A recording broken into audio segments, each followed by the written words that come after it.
Hello বন্ধুরা, আমি আছি আপনাদের সাথে কাউসার। আপনারা দেখছেন এসকে স্টুডিও।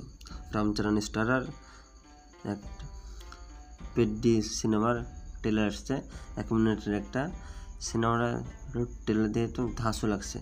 তো এখানে এআর রহমান স্যারের মিউজিক আছে, তো অবশ্যই মিউজিক তো দুর্দান্ত ভালো হবে।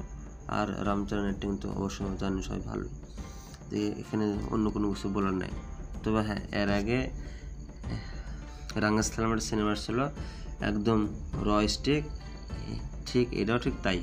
তবে এই পেডি সিনেমার কাহিনী 1980-র দশকের নিয়ে কাহিনী হয়েছে এটা। তবে এটার বাজেট ধরা আছে প্রায় 450 কোটি টাকা। এরা নিজেই বলছে, রামচরণ নিজে বলছে। তো আশা করছি সিনেমাটা ভালো হবে অবশ্যই। তো সিনেমাটা আসুক, এসে দেখবো আমরা কেমন হয়েছে, পরে আপনাদেরকে জানাবো অবশ্যই।